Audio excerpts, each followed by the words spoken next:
ഓം നമോ ഭഗവതേ വാസുദേവായ. എല്ലാവർക്കും നമസ്കാരം. SPYS NYC സംസ്കാരം സംഘടന സേവ ഓൺലൈൻ മലയാളം യോഗയുടെ ആഭിമുഖ്യത്തിൽ നടത്തിവരുന്ന എല്ലാ വ്യാഴാഴ്ച തോറും നടത്തിവരുന്ന ഗീതാധ്യായനം 148-ാം ദിവസത്തിലേക്ക് കടക്കുകയാണ്. ഇന്ന് നവംബർ 14-ാം തീയതി ആരംഭിച്ച 16-ാം അധ്യായം ദേവാസുര സമ്പദ് വിഭാഗ യോഗം 7 മുതൽ 12 വരെയുള്ള ശ്ലോകങ്ങളുടെ പഠനമാണ് ഇന്ന് നടക്കുന്നത്. ദൈവികവും ആസുരികവുമായ ജനനങ്ങളെ പറ്റിയും അതുമൂലം സമ്പാദിക്കപ്പെടുന്നതും എന്താണെന്നും അടുത്ത ജന്മത്തിൽ ലഭിക്കുന്ന എന്താണെന്നും ഈ അധ്യായത്തിൽ പ്രതിപാദിക്കും.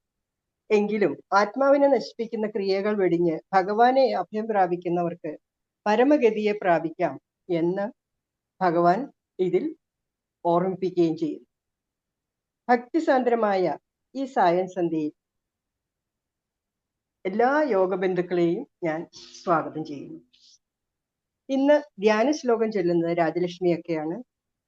കഴിഞ്ഞ ആഴ്ചയിലെ ശ്ലോകങ്ങൾ റിവിഷൻ ചെയ്യുന്നത് സരോജിനി അക്കയും സരസ്വതി അക്കയും, ചാൻഡിങ് ഗൈഡൻസ് രമ അക്കയും, ഏറ്റു ചൊല്ലുന്നത് സരസ്വതി ആർ അക്കയും വനജ TC അക്കയുമാണ്. വിശദീകരണം രാധാമണി അക്കയും പ്രീജിത അക്കയും. ബാക്കപ്പിൽ ചാൻഡിങ് ഗൈഡൻസിന് സരോജിനി അക്കയും ഗംഗ അക്കയും ഉണ്ട്. ഒരിക്കൽ കൂടി ഞാൻ എല്ലാവരെയും ഇതിലേക്ക് സ്വാഗതം ചെയ്യുന്നു. ആദ്യമായി ധ്യാന ശ്ലോകം രാജലക്ഷ്മി അക്ക. ഹരി ഓം. എല്ലാവർക്കും സന്ധ്യാവന്ദനം. ഓം ശ്രീ ഗുരുഭ്യോ നമഃ.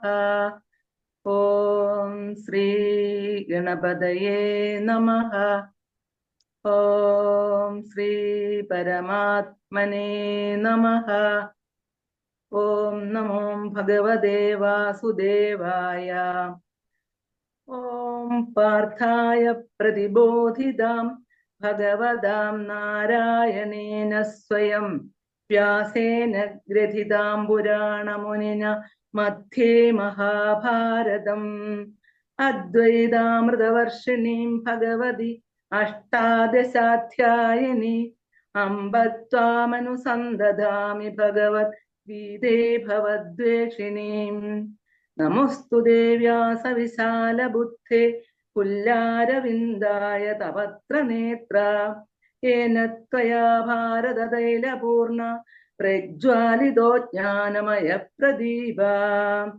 പ്രപന്നപാരിജാതായ സ്തോത്രവേത്രൈകപാണയേ ജ്ഞാനമുദ്രായ കൃഷ്ണായ ഗീതാമൃതദുഹേ നമഃ.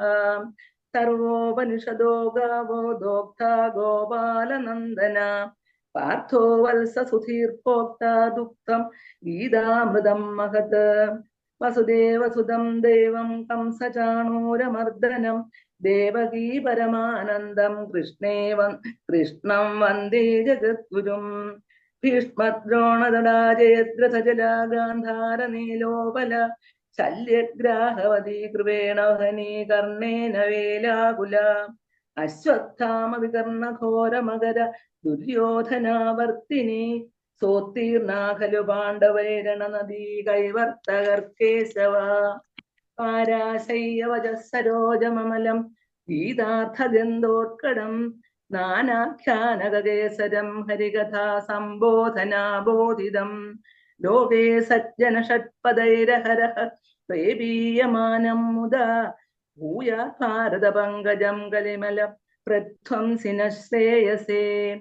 മൂകം കരോതി വാചാലം പങ്കും ലംഘയതേ ഗിരിം യത്കൃപാതമഹം വന്ദേ പരമാനന്ദമാധവം. യം ബ്രഹ്മാ വരുണേന്ദ്ര രുദ്രമരുതഃ സ്തുന്വന്തി ദിവ്യസ്തവൈർ വേദൈ സാംഗപദക്രമോപനിഷദൈർ ഗായന്തി യം സാമഗാ. ധ്യാനാവസ്ഥിത തദ്ഗതേത മനസാ പശ്യന്തി യം യോഗിനോ യസ്യാന്തം ന വിദുഃസുരാസുരഗണാ ദേവായ തസ്മൈ നമഃ. ഹരി ഓം. ഇനി റിവിഷൻ ചെല്ലുന്നതിന് വേണ്ടിയിട്ട് സരോജിനി അക്കയെയും 4 മുതൽ 6 വരെയുള്ള ശ്ലോകങ്ങൾക്ക് സരസ്വതി അക്കയെയും ക്ഷണിക്കും. ഹരി ഓം. ഓം നമോ ഭഗവതേ വാസുദേവായ. ശ്രീമദ്ഭഗവദ്ഗീത അഥ ഷോഡശോऽധ്യായः. दैवासुरसम्पद्विभागयोगः. श्रीभगवानुवाच अभयं सत्त्वसंशुद्धिः ज्ञानयोगव्यवस्थितिः दानं दमश्च यज्ञश्च स्वाध्यायस्तप आर्जवम् अहिंसा सत्यमक्रोधः त्यागः शान्तिरपैशुनम् दया भूतेष्वलोलुप्तम् मार्दवं ह्रीरजाफलम् तेजक्षमा धृतिः शौचम् अद्रोहो नातिमानिता भवन्ति सम्पदं दैवीम् अभिजातस्य भारत.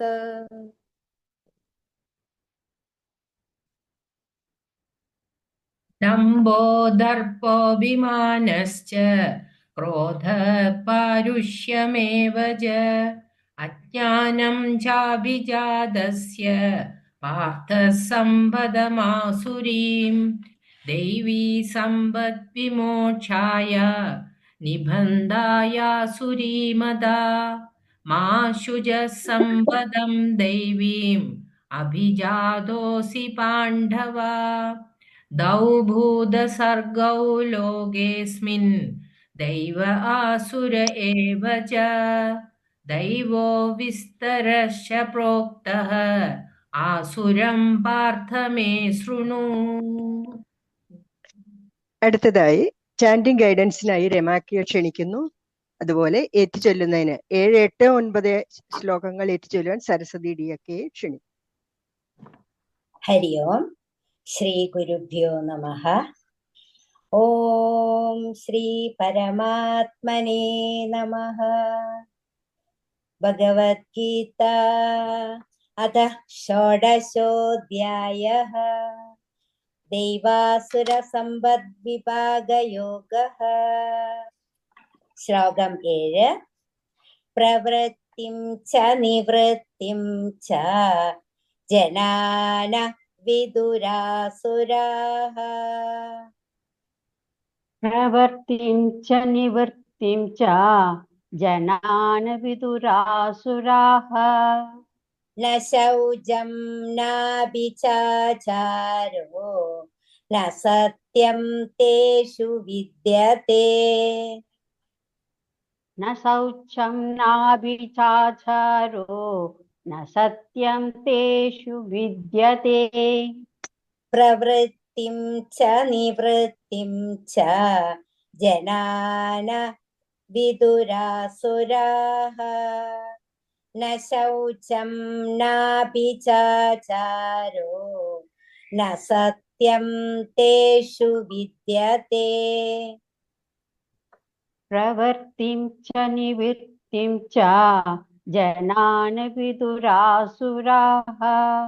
ന ശൗചം നാപി ചാരോ ന സത്യം തേഷു വിദ്യത്തെ. അടുത്തതായി 8ാമത്തെ ശ്ലോകം നോക്കാം. അസത്യമപ്രതിഷ്ഠം തേ ജഗദാഹുരനീശ്വരം. അസത്യമപ്രതിഷ്ഠം തേ ജഗദാഹുരനീശ്വരം. അപരസ്പരസംഭൂതം കിമന്യത് കാമഹൈതുകം. അപരസ്പരസംഭൂതം കിമന്യത് കാമഹൈതുകം. അസത്യമപ്രതിഷ്ഠം തേ ജഗദാഹുരനീശ്വരം. അപരസ്പരസംഭൂതം കിമന്യത് കാമഹൈതുകം. അസത്യമപ്രതിഷ്ഠം തേ ജഗദാഹുരനീശ്വരം. അപരസ്പരസംഭൂതം കിമന്യത് കാമഹൈതുകം. അടുത്തതായി ശ്ലോകം 9. एतां दृष्टिमवष्टभ्य नष्टात्मानोऽल्पबुद्धयः एतां दृष्टिमवष्टभ्य नष्टात्मानोऽलब्धबुद्धयः प्रभवन्त्युग्रकर्माणः क्षयाय जगतो हिताः प्रभवन्त्युग्रकर्माणाः क्षयाय जगतो हिताः एतां दृष्टिमवष्टभ्य नष्टात्मानोऽल्पबुद्धयः प्रभवन्त्युग्रकर्माणः क्षयाय जगतो हिताः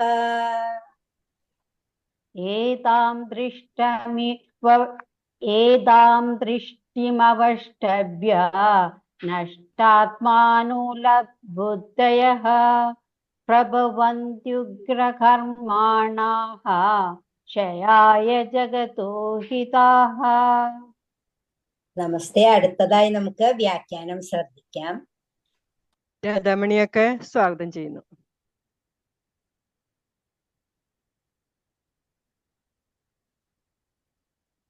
ഹരി ഓം. എല്ലാവർക്കും നമസ്കാരം. 16-ാം അധ്യായത്തിലെ 7, 8, 9 ശ്ലോകങ്ങളുടെ ഒരു വിശദീകരണമാണ് ഞാൻ ഇന്ന് ഇവിടെ നൽകുന്നത്.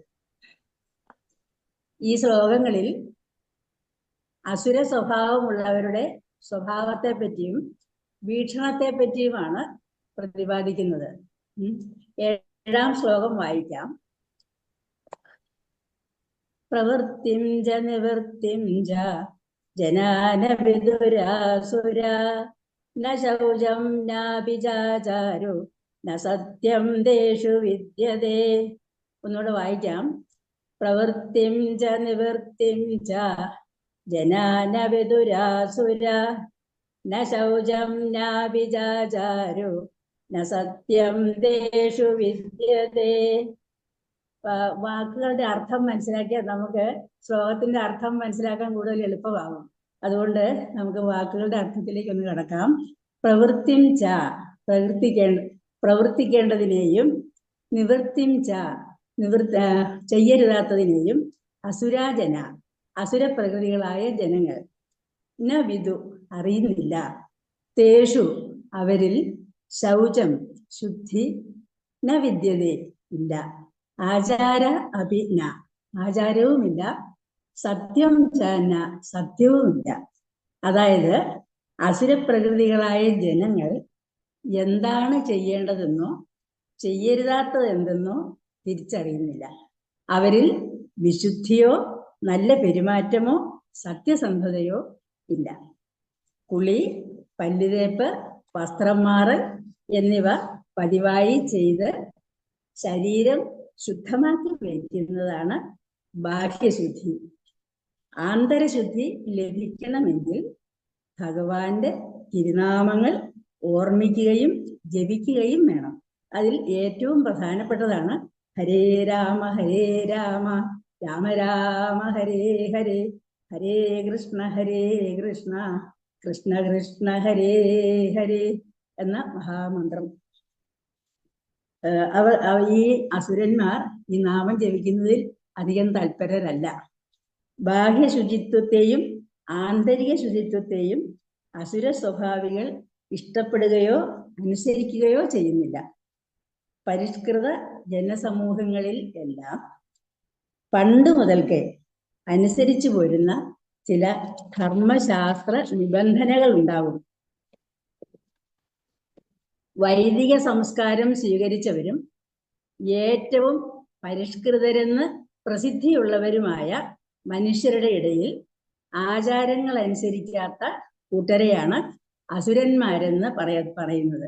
ഋഷീശ്വരന്മാരുടെ അനുഭവജ്ഞാനത്തെ പോലും അംഗീകരിക്കാത്തത് കൊണ്ടും നിയമങ്ങളെ അവഗണിക്കുന്നത് കൊണ്ടും അസുരന്മാരുടെ സാമൂഹ്യ സ്ഥിതി വളരെ ശോചനീയമാണ്. ഇനി 8-ാമത്തെ ശ്ലോകം ശ്രദ്ധിക്കാം. അസത്യം അപ്രതിഷ്ഠം ദേ ജഗദാഹുരനീശ്വരം അപരസ്പര സംഭൂതം കിമന്യത് കാമഹൈതുകം. ഒന്നുകൂടെ വായിക്കാം. അസത്യം അപ്രതിഷ്ഠം തേ ജഗദാഹുരനീശ്വരം അപരസ്പര സംഭൂതം കിമന്യത് കാമഹൈതുകം. വാക്കുകളിലൂടെ നമുക്കൊന്ന് സഞ്ചരിക്കാം. തേ അസുര സ്വഭാവക്കാർ, ജഗത് ജഗത്തിനെ, അനീശ്വരം ഈശ്വരൻ ഇല്ലാത്തത് എന്നും, അസത്യം സത്യരഹിതമെന്നും ആഹു പറയുന്നു. കാമഹൈതുകം കാമം കാരണമായി, അപരസ്പര സംഭൂതം അന്യോന്യ മിളനത്തിൽ നിന്നും ഉണ്ടായത്, കിം അന്യത് മറ്റു കാരണമൊന്നുമില്ല.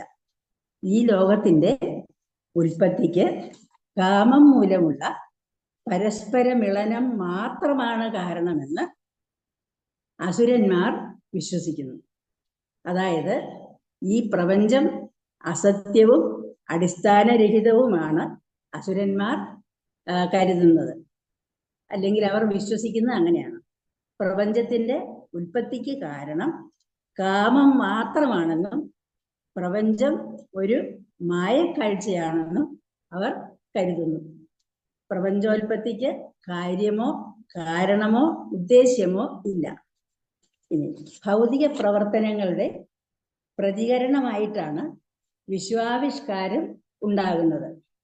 അജ്ഞാനത്തിൽ നിന്ന് ഉടലെടുത്ത ചിന്തകളാണ് അസുരന്മാരെ നയിക്കുന്നത്. പ്രപഞ്ചോൽപ്പത്തിക്ക് പിന്നിൽ ഒരു ഈശ്വരൻ ഉണ്ടെന്ന് അവർ വിശ്വസിക്കുന്നതേയില്ല. ജഡത്തിനും ജീവനും തമ്മിൽ ഒരു വ്യത്യാസവും അവർ കാണുന്നില്ല.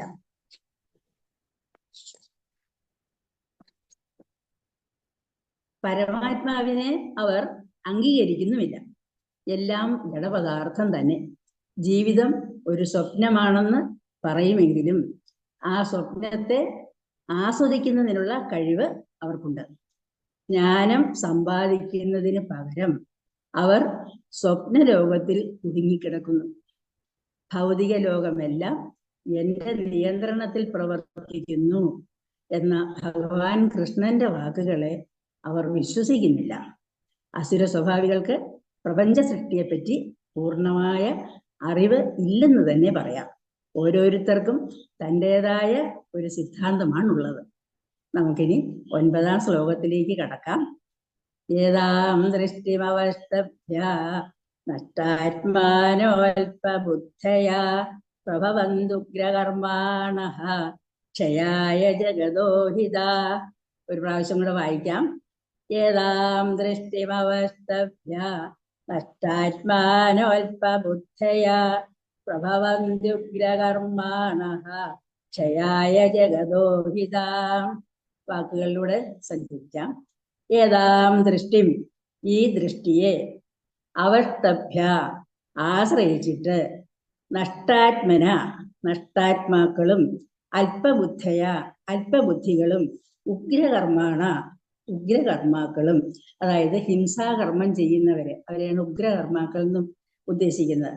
അഹിത ഹിതകാരികളല്ലാത്തവരും, ജഗത ജഗത്തിന്റെ ലോകത്തിന്റെ, ക്ഷയായ ക്ഷയത്തിന് അഥവാ നാശത്തിന്, പ്രഭവന്തി കാരണമാകുന്നു. അതായത് അസുരന്മാർ അവരുടെ നിഗമനങ്ങളെ ബുദ്ധികളായ പിന്തുടർന്ന്, അതായത് അസുരന്മാർ അവരുടെ നിഗമനങ്ങളെ പിന്തുടർന്ന് സ്വയം നഷ്ടപ്പെട്ടവരായി തീരുന്നു. അല്പബുദ്ധികളായ ഇവർ ലോകനാശകരങ്ങളായ ക്രൂരതകളിൽ ഏർപ്പെടുന്നു. ഇവർ നാശം വിതയ്ക്കുന്നു. ഇവർക്ക് ബുദ്ധി കുറവാണെന്ന് ഭഗവാൻ പറയുന്നു.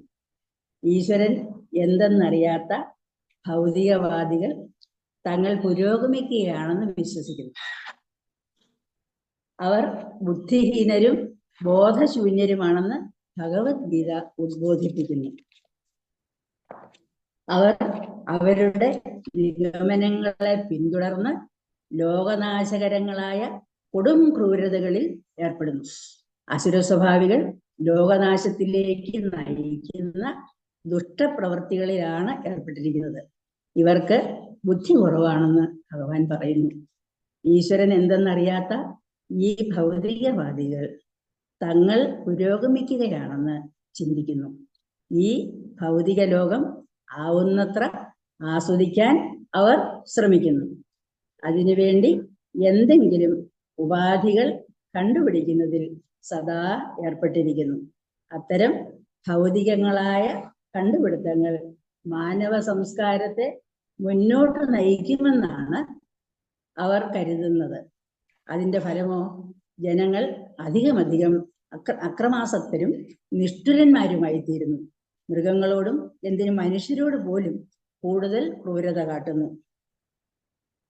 അസുര സ്വഭാവികളുടെ ഇടയിലാണ് ഈ മൃഗഹിംസ വർദ്ധിച്ചു നിൽക്കുന്നത്. ഇവർ ലോകവൈരികളാണ്. അസുര സ്വഭാവക്കാർ ലോകക്ഷേമത്തിനോ സമാധാനത്തിനോ വേണ്ടി ഒന്നും ചെയ്യുന്നില്ല.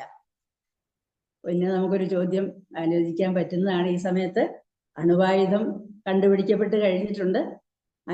ഈ മാതിരിയുള്ള ലോക നന്മയ്ക്ക് വേണ്ടി ഒന്നും ചെയ്യാത്ത, അല്ലെങ്കിൽ ലോകം നശിക്കണമെന്ന് വിചാരിക്കുന്ന ആളുകളാണ്, ഈ ഈശ്വരചിന്ത ഇല്ലാത്തവരാണ് അണുവായുധമെല്ലാം കണ്ടുപിടിച്ചിരിക്കുന്നത്. അപ്പം അണുവായുധം ലോക സമാധാനത്തിനാണോ അതോ ലോകനാശത്തിനാണോ ഉപയോഗിക്കാൻ സാധിക്കുന്നത്? അതുപോലെ അസുര സ്വഭാവികൾ വർദ്ധിച്ചാൽ ലോകത്തിന്റെ അവസ്ഥ എന്തായിരിക്കും? ഇത്രയും പറഞ്ഞുകൊണ്ട് 7, 8, 9 ശ്ലോകങ്ങളുടെ വിശദീകരണം ഉപസംഹരിക്കുന്നു. ഹരിയോം അർത്ഥം അന്ന.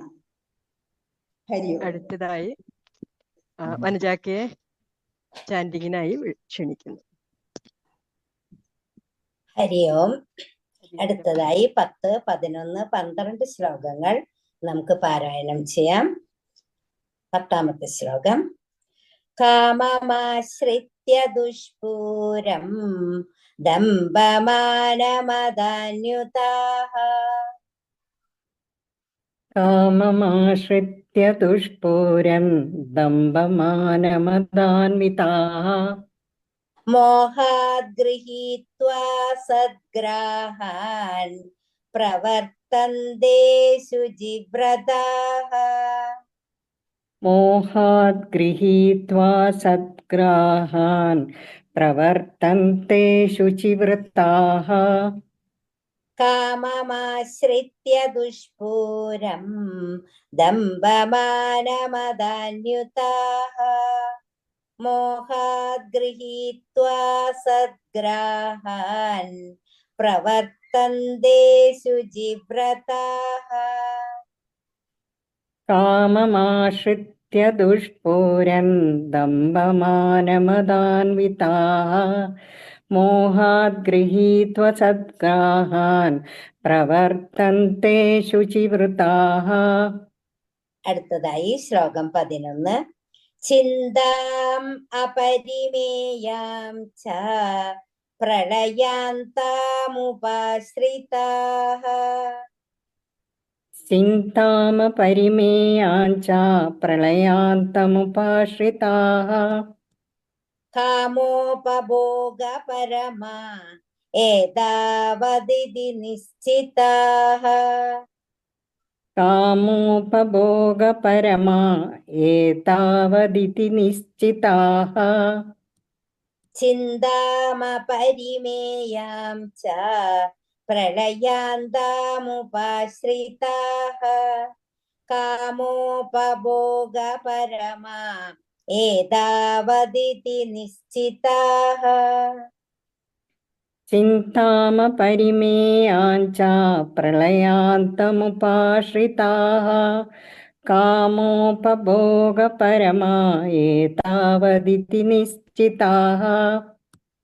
അടുത്ത ശ്ലോകം 12.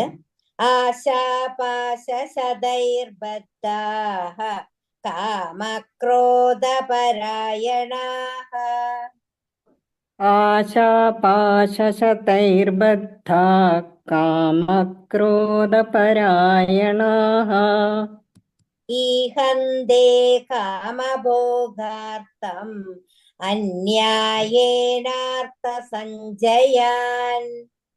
ഈഹന്തെ കാമഭോഗാർത്ഥം അന്യായേനാർത്ഥസഞ്ജയാൻ. ആശാപാശശതൈർബദ്ധാഃ കാമക്രോധപരായണാഃ ഈഹന്തേ കാമഭോഗാർത്ഥ മന്യായേനാർത്ഥ സഞ്ജയാൻ. ആശാപാശശതൈർബദ്ധാ ക്രാമക്രോധപരായണാഃ ഈഹന്തെ കാമഭോഗാർത്ഥം അന്യായേനാർത്ഥസഞ്ജയാൻ. ഹരി ഓം. അടുത്തതായി നമുക്ക് വ്യാഖ്യാനം ശ്രവിക്കാം. ഇതാക്ക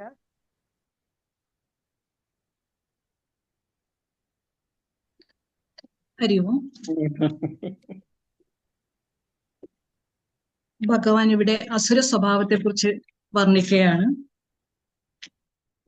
കാമമാശ്രിത്യ ദുഷ്പൂരം നിറവേറ്റാനാകാത്ത കാമം, ദുഷ്പൂര കാമം, നിറവേറ്റാനാകാത്ത കാമം, ഒരിക്കലും തൃപ്തിപ്പെടാത്ത കാമം, ഇതിനെ കുറിച്ചിട്ടാണ് പറയുന്നത് അല്ലെ. ആശ്രിത്ത, അതിനെ ആശ്രയിച്ചിട്ട് ആ അടക്കാനാവാത്ത കാമം കൊണ്ട് ദമ്പമാന മതാന്വിതം, ദമ്പം, മാനം, മതം ഇവയുള്ളവരായി മാറുന്നു എന്നാണ് പറയുന്നത്. അതായത് ദുരഭിമാനം, അഹങ്കാരം, മതം എന്നിവയൊക്കെ അവർക്ക് ഉണ്ടാകുന്നു ഈ കാമം കൂടുമ്പോൾ. അങ്ങനെ അതിൽ മോഹിച്ചിട്ട് അസുര സ്വഭാവികൾ നശ്വര വസ്തുക്കളിൽ ആകൃഷ്ടരാകുന്നു. അങ്ങനെ അതിൽ അസുര വസ്തുക്കളിൽ ആകൃഷ്ടരായിക്കൊണ്ട് അവർ അശുചിവ്രത എന്നും അവർ അശുദ്ധ കർമ്മങ്ങൾ ചെയ്തുകൊണ്ടേയിരിക്കുന്നു, വൃത്തിഹീനമായ കർമ്മങ്ങൾ ചെയ്യുന്നു എന്നാണ് പറയുന്നത്. അപ്പോൾ ഇവിടെ എപ്പോഴും അസുര സ്വഭാവികൾ അവര് എപ്പോഴും സംതൃപ്തരല്ല, അവർക്ക് സംതൃപ്തി എന്തെന്ന് അറിയുകയില്ല, ഒരിക്കലും തൃപ്തി വരികയില്ല എന്നാണ് പറയുന്നത്. അവർക്കറിയാം ഈ സുഖഭോഗങ്ങളൊക്കെ നശ്വരങ്ങളാണ്, അതൊക്കെ താൽക്കാലികമാണെന്ന് അവർക്കറിയാം. എന്നാലും ആ സുഖത്തിന് വേണ്ടിയിട്ട് അവർ കൂടുതൽ കാമം, അഹങ്കാരം എന്നിവ കൂടിയിട്ട് പല കാര്യങ്ങളും, വൃത്തിഹീനമായ കാര്യങ്ങൾ ചെയ്തുകൊണ്ടിരിക്കുന്നു എന്നാണ് പറയുന്നത്. അപ്പോൾ ആ മോഹപ്പെട്ട് ആ സുഖത്തിന്റെ അടിമയായി മാറുകയാണ് ചെയ്യുന്നത് അസുര സ്വഭാവികൾ. നമുക്കറിയാം രാവണന്റെ സ്വഭാവം അല്ലെ. കാമഭ്രാന്ത് കാരണം ഒരുപാട് സുന്ദരികളായ സ്ത്രീകളെ അദ്ദേഹം ബലാത്കാരമായി പിടിച്ചുകൊണ്ടുവന്നു അല്ലെ.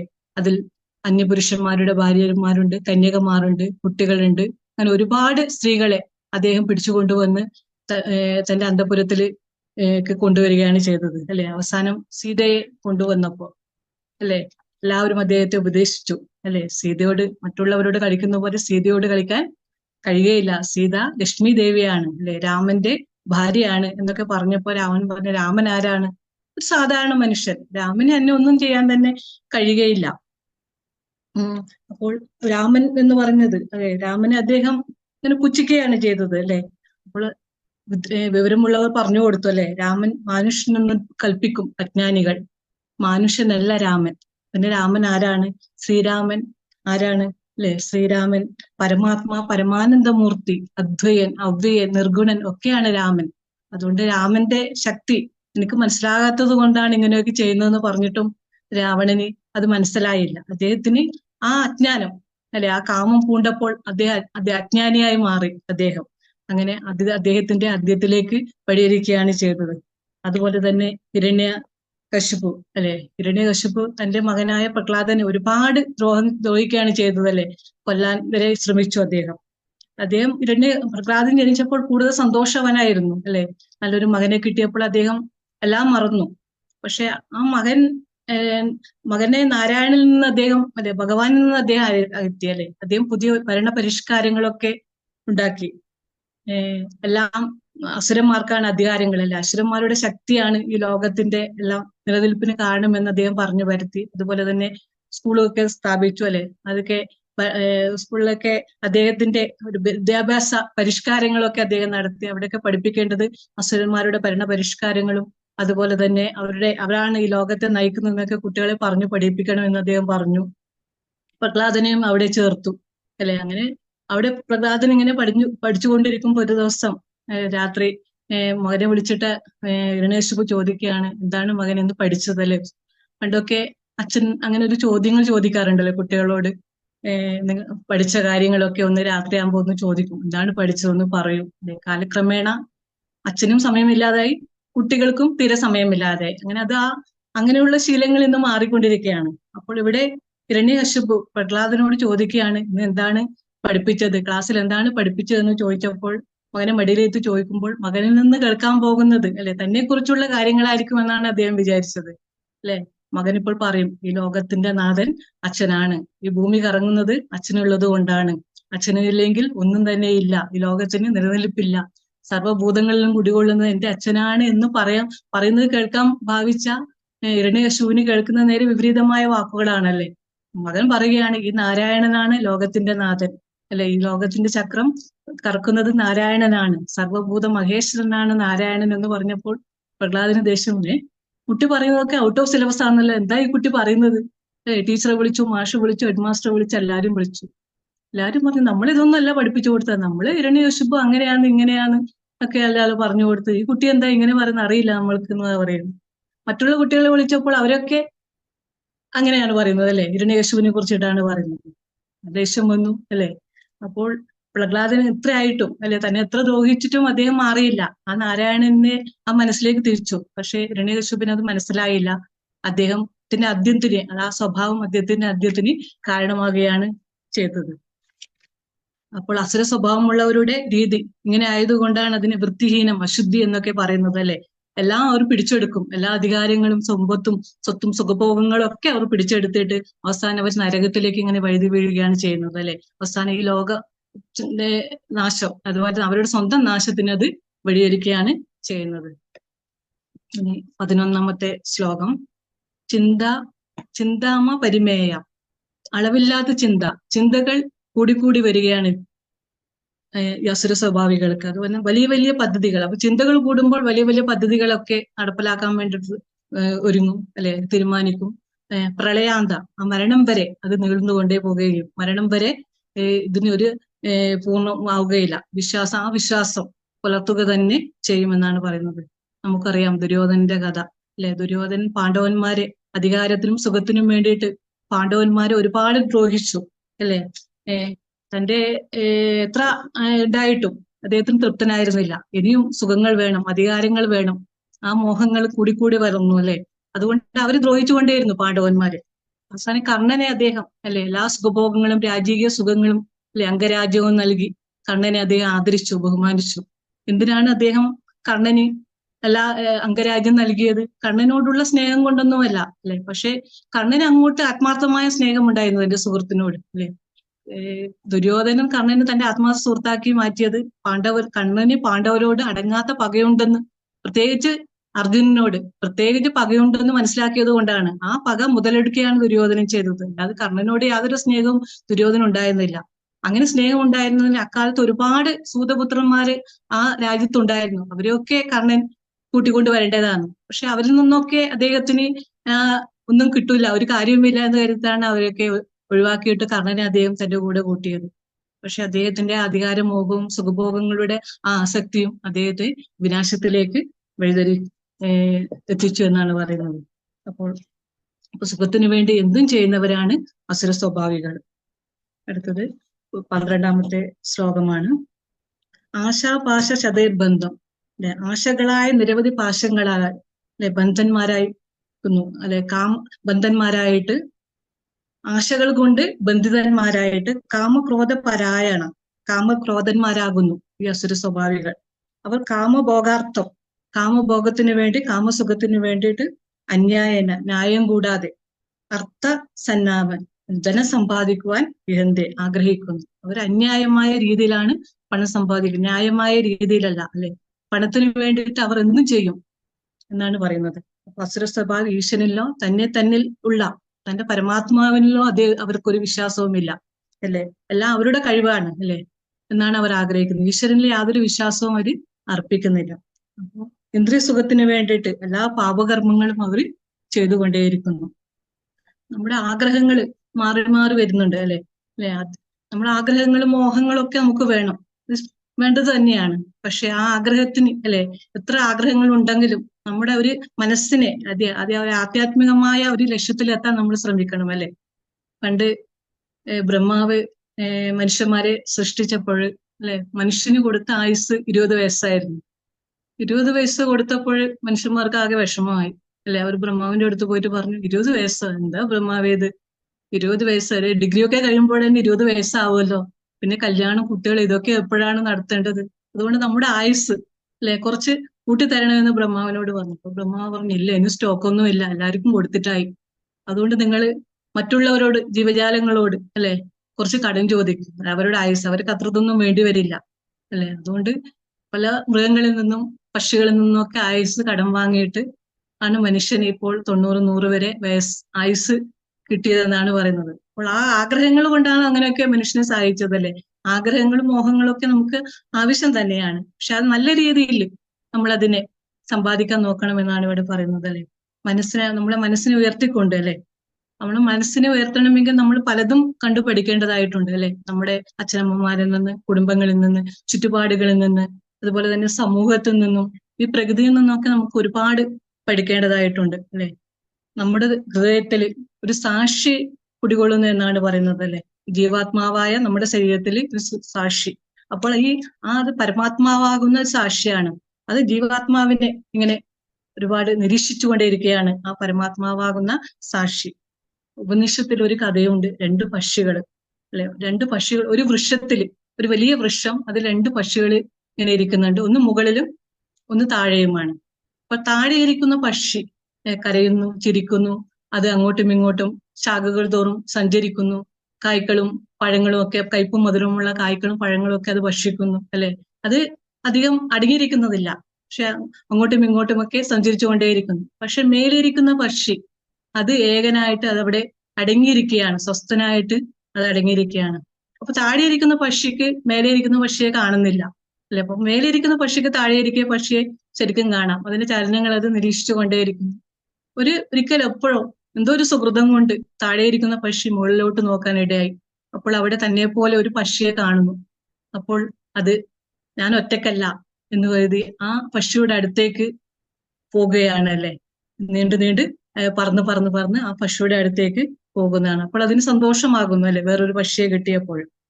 അപ്പോൾ നമ്മൾ ആഗ്രഹങ്ങൾ അല്ലെ, നമ്മുടെ ആഗ്രഹങ്ങളും അതും ഒക്കെ വേണം നമുക്ക്. അനുഭവങ്ങളും ഒക്കെ ഉണ്ടാവും നമുക്ക്, ഒരുപാട് അനുഭവങ്ങൾ അല്ലെ. ആ അനുഭവങ്ങൾ നമ്മൾ പങ്കുവയ്ക്കുന്നുണ്ട് അല്ലെ. പല ആളുകളുമായിട്ട് നമ്മൾ പങ്കുവെച്ചുകൊണ്ടേയിരിക്കുന്നുണ്ട് അല്ലെ. എല്ലാ അനുഭവം നമുക്ക് പലതരം അനുഭവങ്ങളും ഉണ്ടാകും അല്ലെ. ഭർത്താവ് ശരിയില്ല, ഭാര്യ ശരിയില്ല, മക്കൾ ശരിയില്ല, ഭർത്താവിന്റെ അച്ഛനമ്മ അവർ തീരെ ശരിയില്ല എന്നൊക്കെ പറഞ്ഞുകൊണ്ടേയിരിക്കും. പിന്നെ ആരാണ് ശരി? ശരി ഞാൻ മാത്രമേ ഉള്ളൂ അല്ലെ. അപ്പോൾ നമ്മൾ അനുഭവങ്ങൾ ഇങ്ങനെ പങ്കുവെച്ചുകൊണ്ടേയിരിക്കുകയാണ്. പക്ഷെ നമ്മൾ പങ്കുവെക്കേണ്ടത് അറിവാണ്, ആ ആധ്യാത്മികമായ അറിവുകൾ അല്ലെ. നമുക്ക് കിട്ടിയ നമ്മുടെ അറിവിനെ നമ്മൾ പങ്കുവയ്ക്കുമ്പോൾ നമുക്ക് നല്ല ഒരു സ്വഭാവ രീതിയിലേക്ക് കടക്കാൻ കഴിയുമെന്നാണ് പറയുന്നത്. ആ ദൈവികമായ ആ സ്വഭാവം നമുക്ക് കൈവരിക്കുമെന്നാണ് പറയുന്നത്. ആസുരിക സ്വഭാവം നമ്മളിൽ നിന്ന് വിട്ടുമാറും. അപ്പൊ ആ ദൈവിക സ്വഭാവത്തിൽ നമ്മൾ കടക്കുമ്പോൾ നമുക്കൊരു ലക്ഷ്യമുണ്ടാകും ജീവിതത്തിൽ, സുഖം നൽകും അത്. മറ്റെല്ലാ ആ അസുര സ്വഭാവങ്ങൾ കാണിക്കുന്ന എല്ലാ സ്വഭാവങ്ങളും താൽക്കാലികമാണ്. അത് ഇന്നല്ലെങ്കിൽ നാളെ നശിച്ചു പോകും. പക്ഷെ നമ്മുടെ ആ ദൈവികമായി കിട്ടിയ ആധ്യാത്മികമായ ജ്ഞാനത്തോടെ അല്ലെ, വേദജ്ഞാനത്തിലും അതുപോലെ നമ്മൾ പഠിച്ച അറിവിൽ നിന്നും നമുക്ക് കിട്ടിയ ആ അറിവ് മറ്റുള്ളവർക്ക് പറഞ്ഞു കൊടുക്കുമ്പോഴും കിട്ടുന്ന ആ ഒരു സന്തോഷവും ആ സമാധാനവും നമുക്കെന്നും നിലനിൽക്കുമെന്നാണ് ഈ ശ്ലോകത്തിലൂടെ നമുക്ക് മനസ്സിലാക്കി തന്നത്. ഇങ്ങനെ 10, 11, 12 ശ്ലോകങ്ങളുടെ എക്സ്പ്ലനേഷൻ ഇവിടെ പൂർണ്ണമാകുന്നു. ഹരി ഓം. ഗംഗാക്ക എന്തെങ്കിലും പറയാൻ? നമ്മള് ഈ ഒരു അധ്യായം തുടങ്ങിയ സമയത്ത് നമ്മൾ പറഞ്ഞിട്ടുണ്ടായിരുന്നു 2 സ്വഭാവങ്ങള്, അതായത് ആസുര സ്വഭാവവും ദൈവിക സ്വഭാവവും. 9-ാം അധ്യായത്തിലെ പറയുന്നുണ്ട്, മഹാത്മാക്കള് ദൈവപ്രകൃതിയെ ആശ്രയിക്കുന്നവരാണ്, അവർ ഭഗവാനെ ഭജിച്ചുകൊണ്ടിരിക്കും. എങ്ങനെയൊക്കെ നമുക്ക് 9-ാം അധ്യായത്തിൽ നമുക്ക് പറഞ്ഞു തന്നിട്ടുണ്ട്. അപ്പം ഭജിക്കുന്ന ക്രമവും എങ്ങനെ ഭജിക്കണം, എന്നിട്ട് ആ ഭജനീയനായ ഭഗവാനെ എങ്ങനെ ഭജനം ചെയ്യണം, മറ്റുള്ളതിൽ നിന്നൊന്നും ശ്രദ്ധ കൊടുക്കാതെ നമ്മള് പൂർണ്ണ മനസ്സോടെ ഭഗവാനെ എങ്ങനെ പ്രാപിക്കണം എന്നുള്ള കാര്യം നമുക്ക് മനസ്സിലാക്കി തന്നിട്ടുണ്ടായിരുന്നു. അപ്പൊ 2 പ്രകൃതികളാണ് ഇതിൽ പറഞ്ഞു. 2 പ്രകൃതികളാണുള്ളത്, 2 ഗുണങ്ങൾ മനുഷ്യന്. ദൈവപ്രകൃതിക്കാരുണ്ട്, അവരെന്താ ചെയ്യുക, ഗുണങ്ങളെ കൈവിടില്ല, വർദ്ധിപ്പിച്ചുകൊണ്ടിരിക്കും.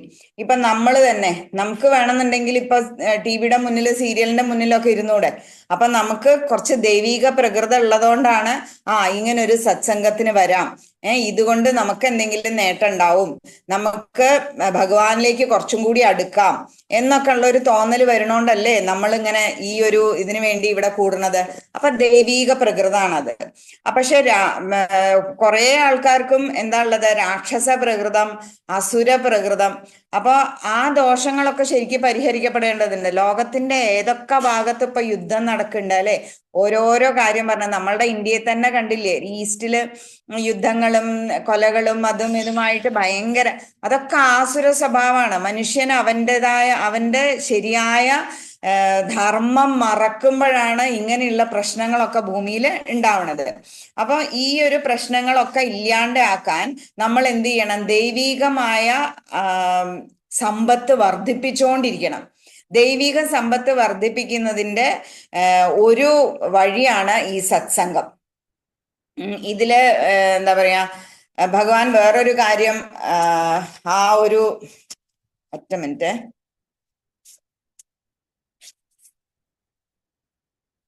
ഇവിടെ വളരെ വ്യക്തമായിട്ട് 12ാമത്തെ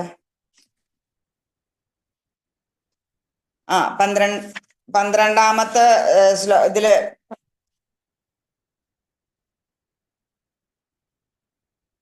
പറയണ്ടായി. എന്താണ്, ഓരോ നമ്മളുടെ ചിന്തകൾ പോലും, അതായത് നമ്മള് മരണം വരെ നമ്മള് അതിരില്ലാത്ത നമുക്ക് ചിന്തയെ ആശ്രയിച്ചിട്ട് നമ്മള് ശബ്ദാദി വിഷയങ്ങള് ഉപഭോഗമാകുന്ന പരമാർത്ഥ പുരുഷാർത്ഥത്തോട് കൂടിയവരാ. അങ്ങനെ നമ്മൾ എന്താ പറയാ, നമ്മളെ മിനിമൈസ് ചെയ്ത് ബേസ് ആക്കി വെച്ചിരിക്കുകയാണ്. അപ്പൊ കാമക്രോധങ്ങളും വിഷയസുഖങ്ങളും ന്യായരഹിതമായിട്ട് ധനസമ്പാദിക്കലും ഇതൊക്കെയാണ് നമ്മുടെ ആഗ്രഹങ്ങള്. അപ്പൊ ഇതിന്നൊക്കെ മറികടന്നേ മതിയാവുള്ളൂ. അപ്പൊ നമ്മുടെ ഓരോ ചിന്തയും നമ്മൾ പവിത്രീകരിക്കണം. എങ്ങനെ നമുക്ക് പവിത്രീകരിക്കാം? ഭഗവത് ഭജനത്തിലൂടെ പവിത്രീകരിക്കാം, പരോപകാരം ചെയ്ത് പവിത്രീകരിക്കാം, പിന്നെ സത്സംഗങ്ങളിൽ കൂടെ ചെയ്യാം, അമ്പലങ്ങളിലൊക്കെ ദർശനത്തിലൂടെ ചെയ്യാം, മറ്റുള്ളവരെ സേവിക്കുന്നതിലൂടെ ചെയ്യാം. അങ്ങനെ പല വിധത്തില് നമുക്ക് നമ്മളുടെ ചിന്തകളെ പവിത്രീകരിക്കാൻ പറ്റും. ചിന്തകളെ പവിത്രീകരിച്ചാൽ എന്താ ഗുണം? നല്ലത് ചിന്തിക്കുകയാണെങ്കിൽ ഓട്ടോമാറ്റിക് ആയിട്ട് നമ്മുടെ മനസ്സ് നല്ലത് പ്രവർത്തിക്കും അല്ലെ. ആ ചിന്ത വരുന്ന സമയത്ത് അത് പ്രവർത്തിക്കാൻ തോന്നും. അപ്പൊ നമ്മുടെ പ്രവൃത്തി നന്നാവും. അപ്പൊ നമ്മുടെ പ്രവൃത്തി നന്നാവുമ്പോൾ നമ്മൾ ദൈവത്തോട് കൂടുതൽ അടുക്കും. അപ്പൊ ചിന്താ വിഷയങ്ങളുടെ സാധ്യതകളെ നമ്മൾ വിചാരിക്കുന്നില്ല എന്നാണ് ഭഗവാൻ പറയണത്. അതിനെക്കുറിച്ച് നിങ്ങൾ ചിന്തിക്കുന്നില്ല, പ്രകൃതി തത്വം അറിയുന്നില്ല, പ്രകൃതി ഇന്ന കാര്യങ്ങളാണ് നമ്മളോട് ചെയ്യാൻ പറഞ്ഞിരിക്കുന്നത് എന്നുള്ള ആ തത്വം നമ്മൾ അറിയുന്നില്ല, അല്ലെങ്കിൽ അറിയാൻ ശ്രമിക്കുന്നില്ല. അപ്പൊ ഇതൊക്കെ എന്തുകൊണ്ടാണ്? അങ്ങനെയാണ് അകർമ്മ്യണത എന്ന് പറയുന്നത്. കർമ്മണ്യത, അകർമ്മണ്യത. അതായത് നല്ല ചിന്തയ്ക്കാണ് നമ്മള് വളം വെച്ചു കൊടുക്കേണ്ടത്. മരണം വരെ ഓരോരോ കാരണങ്ങൾ കൊണ്ട് നമ്മള് ഇങ്ങനെ ആ ഉഴലുന്ന സമയത്തൊക്കെ എന്താ വേണം? കാമഭോഗപരമാ, എന്താ പറയാ, ചീത്ത ആശകളുടെ പിന്നാലെ പോവാതെ, അതായത് ദുർജന സംസർഗമൊക്കെ ഒഴിവാക്കി സജ്ജന സംസർഗം ചെയ്ത് നമ്മൾ ഈ വിഷയസുഖത്തിന് മേലെ മനുഷ്യജന്മത്തില് നമുക്ക് എന്തൊക്കെ സമ്പാദിക്കാൻ, നന്മകൾ സമ്പാദിക്കാൻ പറ്റും. അപ്പൊ കർമ്മഫലം പോലും ഭഗവാൻ കുറച്ച് തരുന്നാണ് പറയണത്. നമ്മൾ കുറേ സഞ്ചിത കർമ്മങ്ങൾ ഒരു സഞ്ചിയായിട്ട് അങ്ങോട്ട് വന്നത്. ആ കർമ്മങ്ങളുടെ ഒക്കെ ഫലങ്ങൾ നമ്മൾ ഈ ജന്മം അനുഭവിക്കണം. ഈ ജന്മം അനുഭവിക്കണം എന്ന് പറഞ്ഞാൽ ഈ ജന്മം നമ്മൾ ചെയ്തതിൻ്റെയും നമ്മൾ അനുഭവിക്കണം. അപ്പൊ ഈ ജന്മം നമ്മൾ നല്ല കാര്യങ്ങൾ ചെയ്യുവാണെങ്കിൽ ഈ ജന്മം നമ്മളുടെ ജീവിതം വളരെ സാർത്ഥകമായിട്ടാണ് നമ്മൾ മുന്നോട്ട് കൊണ്ടുപോണത് എന്നുണ്ടെങ്കിൽ എന്താ ഉണ്ടാവുക? നമുക്ക് മുജ്ജന്മ കർമ്മങ്ങൾ പോലും ഭഗവാൻ അത് ലഘൂകരിച്ച് തരും. അനുഭവിക്കാണ്ടിരിക്കാനൊന്നും പറ്റില്ല, കർമ്മഫലം അനുഭവിച്ചു തന്നെ മതിയാവുള്ളൂ. പക്ഷേ അത് അനുഭവിക്കാനുള്ള ത്രാണി തരും. അല്ലെങ്കിൽ ആ അനുഭവം നമുക്ക് ലഘുവാക്കി തരും. അപ്പൊ ഒന്ന് ആലോചിച്ച് നോക്കൂ, എന്തൊരു സുഖാണ് നമുക്ക് ദൈവത്തിലേക്ക് അടുക്കാൻ വേണ്ടിയിട്ട്. ആകെ നല്ല കാര്യങ്ങൾ ചെയ്യാന്ന് മാത്രം ആലോചിച്ചാൽ മതി, അപ്പൊ നമുക്ക് ഭഗവാനിലേക്ക് അടുക്കാൻ വളരെ എളുപ്പമായി. അപ്പം മനുഷ്യ ജന്മത്തില് ഈ ഒരു കാര്യം ചെയ്യാൻ വേണ്ടിയിട്ടാണ് നമ്മൾ പറയാറുണ്ട്, പാപവും പുണ്യവും ഈക്വൽ ആവുമ്പോഴാണ് മനുഷ്യനായിട്ട് ജനിക്കുന്നത്. മനുഷ്യനായിട്ട് ജനിച്ചു എന്ന് മാത്രമല്ല, മനുഷ്യന് മാത്രമേ ബുദ്ധിയുള്ളൂ. അപ്പൊ ബുദ്ധിയുള്ള മനുഷ്യൻ എന്ത് ചെയ്യണം? ആ ബുദ്ധി ഉപയോഗിച്ച് നല്ല കാര്യങ്ങൾ ചെയ്യണം. അപ്പൊ സജ്ജന സംസർഗം ചെയ്യണം. പിന്നെ ആര് പറഞ്ഞാലും നമ്മൾ അത് ചിന്തിക്കണം, ഈ പറഞ്ഞത് ശരിയാണോ, ഇത് നമുക്ക് ഉപകാരമുള്ളതാണോ, ഇത് ചെയ്താൽ നമുക്ക് മനസ്സമാധാനം ഉണ്ടാവുമോ, ഇതുകൊണ്ട് നമുക്ക് എന്തൊക്കെ ഗുണങ്ങളാണ് ഉണ്ടാവുക. നമുക്ക് ആശാപാശങ്ങളിൽ നമ്മൾ ബന്ധനസ്ഥരാണ്. എന്തൊക്കെ കാര്യങ്ങളാ ചെയ്യാനുള്ള, എൻ്റെ വീട്, എൻ്റെ ഭർത്താവ്, എൻ്റെ മക്കള്, എൻ്റെ ഇങ്ങനെ നമ്മള് ആ ഒരു പാശത്തിൽ ഇങ്ങനെ കെട്ടി വലഞ്ഞ് ഇങ്ങനെ കെട്ടിപ്പെട്ടിരിക്കുകയാണ് നമ്മള്. അപ്പൊ എന്തുകൊണ്ട്? ആശ കൊണ്ട് കെട്ടപ്പെടുമ്പോ നമുക്ക് എന്താ ചെയ്യേണ്ടത്? ആശയ്ക്കുള്ള ആ ഒരു വിഷയം വരുന്നത് വരെ നമ്മള് ഓടി ചാടി ചുറ്റി തിരിഞ്ഞ് ഇങ്ങനെയൊക്കെ കാണിക്കും. എന്നിട്ടോ ആ ആശകളെ കൊണ്ട് നമ്മൾ കെട്ടപ്പെട്ടാൽ എന്താ? അയ്യോ, എൻ്റെ കാര്യം വളരെ എന്ന് നമ്മൾ പറയും. എങ്ങനെ ഈ പരിതാപകരം ആക്കാതിരിക്കാൻ പറ്റില്ലേ? അപ്പൊ എന്ത് ചെയ്യണം? ആശയെ കൺട്രോൾ ചെയ്യണം. എങ്ങനെ ആശയനെ നമുക്ക് കൺട്രോൾ ചെയ്യാൻ പറ്റും? ഭഗവാന്റെ ഇച്ഛയെ നടക്കുള്ളൂ എന്ന് മനസ്സിൽ വിചാരിച്ചാൽ മതി. നമ്മൾ കുറേ ആഗ്രഹിക്കും, എത്രയോ ആഗ്രഹിച്ചിട്ട് കാര്യങ്ങളൊന്നും നടക്കണില്ല ആ വഴി എന്ന് പറഞ്ഞാൽ, അയ്യോ കണ്ടോ, ഭഗവാൻ എൻ്റെ ആഗ്രഹം സാധിച്ചു തന്നില്ല.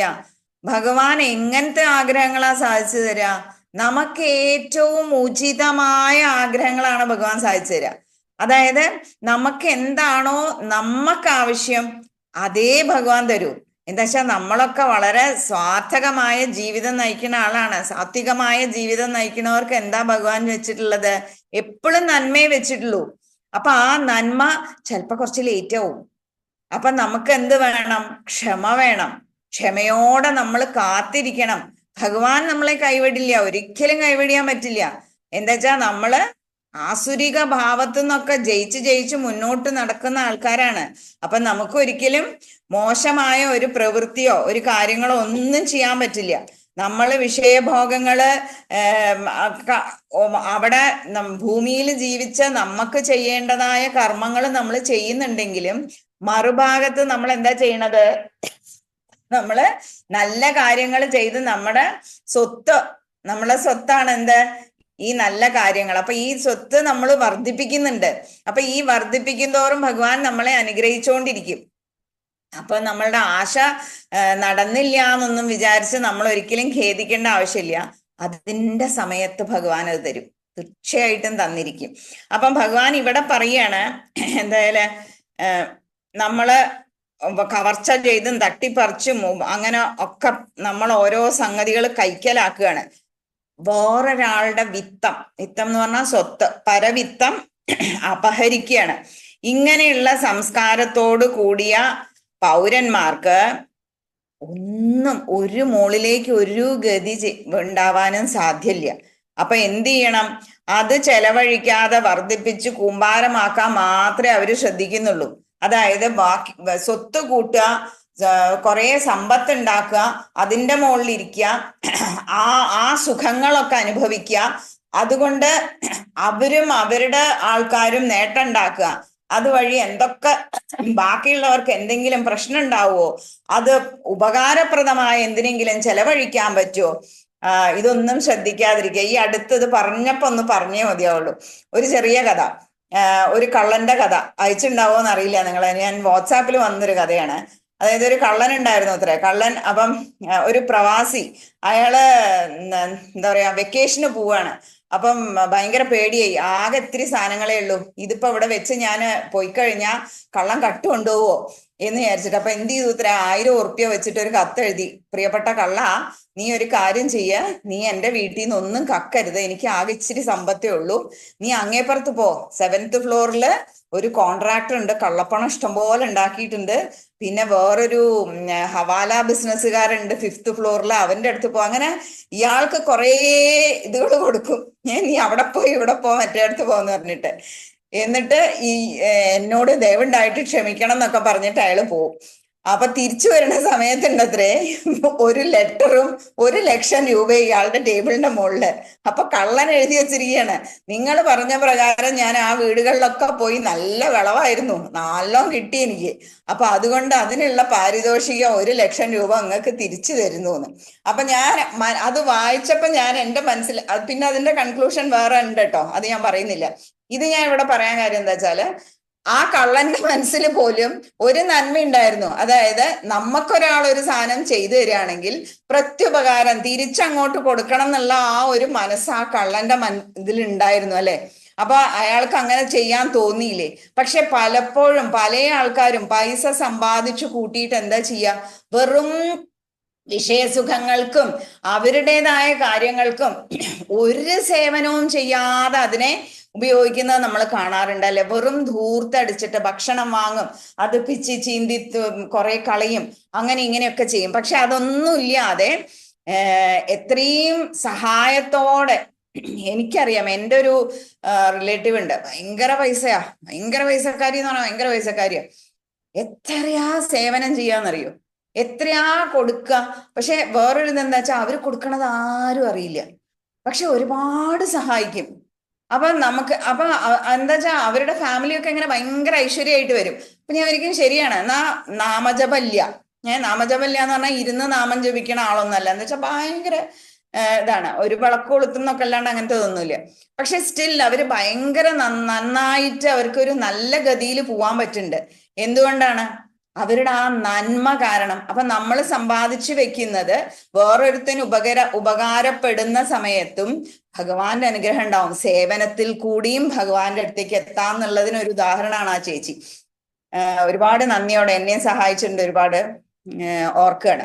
അപ്പം നമ്മൾ ഈ എന്താണ് ദൈവാസുര സമ്പദ് വിഭാഗ യോഗം എന്നുള്ള ഈ ഒരു ഇതിൽ കൂടെ ഭഗവാൻ തീർച്ചയായിട്ടും പറയുന്നത് മാത്രമാണ് നമ്മളോട് ചെയ്യാൻ. നമ്മൾ എങ്ങനെ നമ്മുടെ നല്ല കാര്യങ്ങൾ മുന്നോട്ട്, ഏതൊരുത്തനാണ് നിശ്വാസ രൂപേണ അനായാസം മഹർഷിമാരിൽ കൂടെ വന്നതാണ് വേദം അല്ലെ.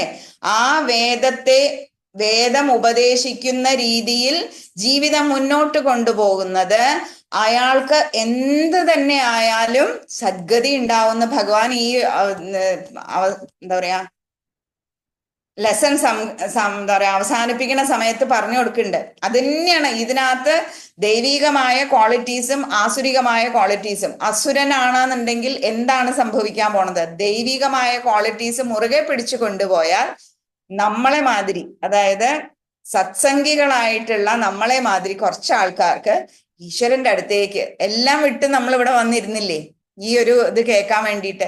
അപ്പൊ തീർച്ചയായിട്ടും നമുക്ക് ഓരോരുത്തർക്കും നമ്മുടെ ജന്മ പുണ്യാണ്, അല്ലെങ്കിൽ നമുക്ക് ഇങ്ങനെയൊന്നും ചെയ്യാൻ വേണ്ടി തോന്നില്ല അല്ലെ. അപ്പൊ ഈ ഭഗവാനോട് നന്ദി പറയാം, ഭഗവാനെ ഇനിയും ഞങ്ങൾക്ക് ഇങ്ങനെയുള്ള എന്താ പറയാ സത്സംഗങ്ങളും മറ്റ് എന്താ പറയാ ഭജനകളും മറ്റ് നാരായണീയ പാരായണവും ഇങ്ങനെയുള്ള ക്ലാസ്സുകളിലൊക്കെ കൂടെ മുന്നോട്ട് പോയി ഈശ്വരന്റെ അടുത്തേക്ക് കൂടുതൽ അടുക്കാനുള്ള ഒരു അവസരം തരണേ ഭഗവാനെ എന്ന് പ്രാർത്ഥിക്കാൻ നമുക്ക് ഓരോരുത്തർക്കും. ഞാൻ പറഞ്ഞ വാക്കുകൾക്കൊക്കെ ഞാൻ ഭഗവാന്റെ കാൽക്കൽ തന്നെ വെക്കുകയാണ്. എനിക്ക് ഈ അവസരം തന്ന സിന്ധു അക്കയ്ക്കും സമിതിക്കും എല്ലാവർക്കും നന്ദി പറയുന്നു. ഹരിയോം ഹരിയോം ഹരിയോം. ഇന്ന് നമ്മളുടെ എക്സ്പ്ലനേഷൻ നേരത്തെ തന്നെ കഴിഞ്ഞിരുന്നു. പക്ഷെ അതോടൊപ്പം തന്നെ ഗംഗാക്കയുടെ പറയാനുണ്ടായതും കൂടെ നമുക്ക് കേൾക്കാൻ സാധിച്ചു. ഇന്നത്തെ ഭഗവത്ഗീതയുടെ അധ്യയനം വളരെ ഭംഗിയായി പൂർത്തീകരിച്ചിരിക്കുകയാണ്. ഇവിടെ ഭക്തിപൂർവം ധ്യാന ശ്ലോകം ചൊല്ലിയ രാജലക്ഷ്മി അക്ക, ചാൻഡിങ് റിവിഷൻ ചൊല്ലിയ സരോജിനി അക്ക, സരസ്വതി ഡി അക്ക, വളരെ സ്ഫുടതയോടെ ശ്ലോകങ്ങൾ ചൊല്ലിക്കൊടുത്ത രമ അക്ക, ശ്ലോകങ്ങൾ റിപ്പീറ്റ് ചെയ്ത സരസ്വതി ആറക്ക, വനജ ടി സി അക്ക, വിശദീകരണം വളരെ ലളിതമായും അർത്ഥപൂർണവുമായി നൽകിയ രാധാമണി അക്ക, പ്രജീത അക്ക, ഗംഗ അക്ക, എല്ലാവർക്കും സമിതിയുടെ പേരിലും എൻ്റെ സ്വന്തം പേരിലും സ്നേഹവും കൃതജ്ഞതയും അറിയിച്ചു. ഇതോടൊപ്പം ഈ ഗീതാ വ്യാഖ്യാനം, ഗീത അധ്യയന ക്ലാസ് വളരെ വ്യവസ്ഥിതമായി മുന്നോട്ട് കൊണ്ടുപോകുന്ന ഗോപണ്ണനും സമിതിക്കും പിന്നണിയിൽ കൃത്യതയോടെ പ്രവർത്തിക്കുന്ന സിന്ധു അക്കയ്ക്കും സുനൈന അക്കയ്ക്കും അഭിനന്ദനങ്ങളും നന്ദിയും എൻ്റെ പേരിലും എല്ലാ യോഗബന്ധുക്കളുടെ പേരിലും അറിയും. എന്നെ ഈ ആങ്കറിംഗ് വിശ്വസിച്ചേൽപ്പിച്ച സമിതിക്കും ഭാരവാഹികൾക്കും സിന്ധു അക്കയ്ക്കും കൃതജ്ഞത പറയാൻ ഈ അവസരം വിനിയോഗിക്കട്ടെ. സർവോപരി ഭഗവാനാൽ തന്ന ഈ അവസരം എനിക്ക് ശരിയായി ഉപയോഗിക്കാൻ കഴിഞ്ഞു എന്ന് വിശ്വസിക്കുന്നു. ഇനി ലോക കല്യാണ മന്ത്രം ചൊല്ലുവാൻ എല്ലാവരും നമസ്കാര സ്ഥിതിയിൽ വരിക. മുഖത്ത് മന്ത്രം. സർവേ ഭവന്തു സുഖിനഃ, സർവേ സന്തു നിരാമയാഃ, സർവേ ഭദ്രാണി പശ്യന്തു, മാ കശ്ചിത് ദുഃഖഭാഗ് ഭവേത്.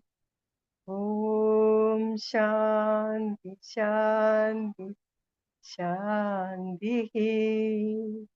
ഹരി ഓം. സർവം ശ്രീകൃഷ്ണാർപ്പണമസ്തു. ഹരി ഓം.